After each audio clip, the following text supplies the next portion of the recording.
monde, c'est Yannick de la chaîne Y News Info. J'espère que vous allez bien. Aujourd'hui, on se retrouve pour une prise en main test du Sony Xperia X. Donc là, nous allons commencer par le déballage du produit. Donc la boîte, ça reste une petite boîte de chez Sony, exactement comme sur la gamme Z. Donc là, on va l'ouvrir.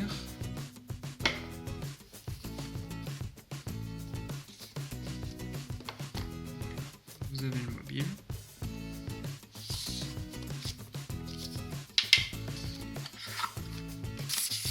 Vous avez bien sûr à l'intérieur un guide de démarrage rapide, un chargeur qui a priori ne supporte pas la charge rapide et un câble de recharge micro USB. Donc là on va d'abord commencer par le design. Donc il est fait essentiellement de verre et d'aluminium. Au niveau de l'écran, ce que je pourrais également dire, c'est qu'il est 2,5D, c'est-à-dire que les rebords sont légèrement arrondis pour pas vous ayez de sensation, on va dire, de coupure entre l'écran et les côtés gauche et droit. Voilà, donc là, à l'arrière, on peut voir Xperia qui apparaît, le petit flash LED et bien sûr le capteur photo de Sony.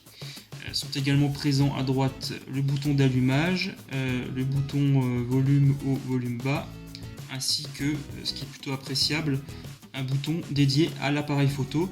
Ce que je voudrais également noter concernant le bouton d'allumage, c'est qu'il y a un capteur d'empreinte qui est intégré, qui est plutôt assez réactif. Donc là, le port micro USB, parce qu'effectivement il ne supporte pas l'USB type C. Et ici, un slot nano SIM et également micro SD. Au-dessus, vous avez la prise jack 3.5. Là, je vais un petit peu vous présenter l'interface Sony.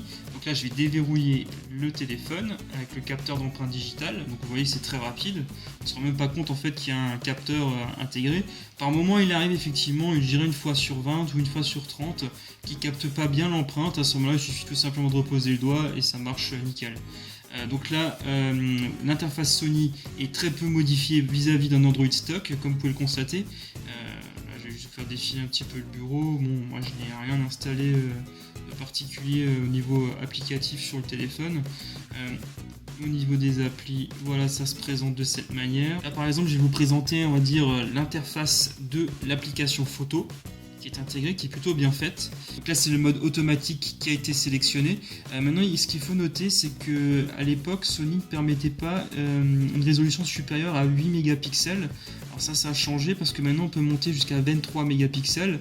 Moi je laissais en 20 mégapixels parce que je préfère avoir un ratio d'image de 16 neuvième contre 4 tiers pour le 23 mégapixels. Mais en tout cas, Sony a fait un effort de ce côté-là parce qu'à jusqu'à maintenant, il n'était pas possible d'utiliser une résolution qui était supérieure aux 8 mégapixels sur les anciennes générations de Sony Xperia. Ensuite, qu'est-ce que je peux vous dire d'autre au niveau de l'interface de l'application photo? C'est que comme sur les autres Sony Xperia, il est possible de mettre quelques effets comme des effets de réalité augmentée, des effets plus créatifs en mettant des filtres par exemple. Vous pouvez également faire un panorama. Enfin bref, toutes les principales fonctions qui existent également chez la concurrence ou également chez Google avec l'application appareil photo. Sony a également inclus une petite fonctionnalité assez intéressante, l'autofocus intelligent. C'est-à-dire que vous sélectionnez un objet, par exemple la boîte du téléphone, je vais le faire un peu bouger, l'autofocus va se concentrer dessus.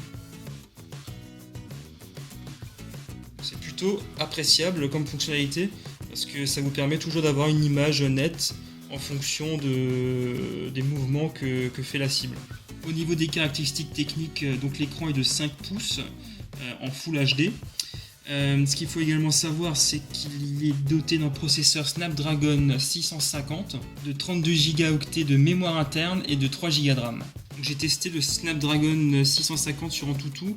Ce que je peux dire, c'est qu'on se classe donc là a priori dans le classement des 22e avec un score de 76 000. Donc on se situe en fait entre l'iPhone 6 et le Google Nexus 6 pour ceux qui ne connaîtraient pas les performances, on va dire, du Snapdragon 650. Là je vais lancer une petite course d'un Real Racing 3 afin de voir ce que vaut le processeur en action. Je vais lancer la course.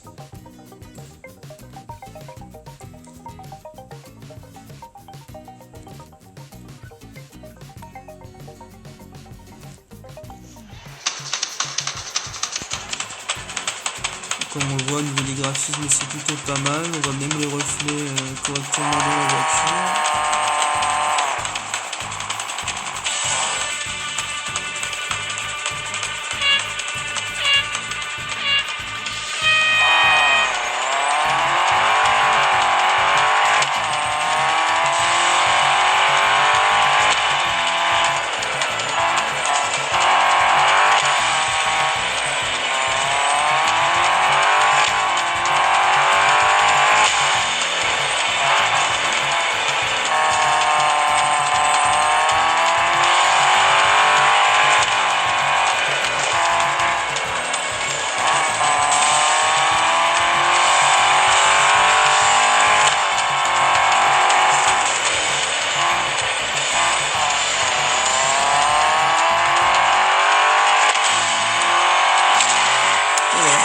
Terminé. Donc là au niveau du processeur en fait il n'y a pas eu de chute de framerate comme vous avez peut-être pu le constater dans la vidéo, et le processeur chauffe assez peu. On sent bien sûr un petit point chaud à l'arrière du téléphone, mais c'est rien de grave comme j'ai déjà pu le constater par contre sur d'autres téléphones. Là ça va plutôt bien. Sur le Sony Xperia X, donc comme vous avez pu le constater, il a de bonnes performances dans les jeux, il a également de bonnes performances en termes de photos, puisqu'il intègre le même capteur photo que la version plus haut de gamme, le Xperia X Performance. Peut-être juste un petit point sur l'autonomie, elle est très bonne sur le Xperia X, je pense qu'on peut facilement l'utiliser pendant 2 jours à condition de l'utiliser avec parcimonie et pas de manière très intense. Sinon il tiendra une grosse journée sans aucun problème. Si cette vidéo vous a plu, je vous invite à mettre un pouce en l'air et également à vous abonner à ma chaîne YouTube pour voir toutes les prochaines vidéos. Un petit mot juste pour vous dire que le test est également disponible sur mon site et je vous mettrai le lien directement en bas de l'article. Voilà, ciao tout le monde!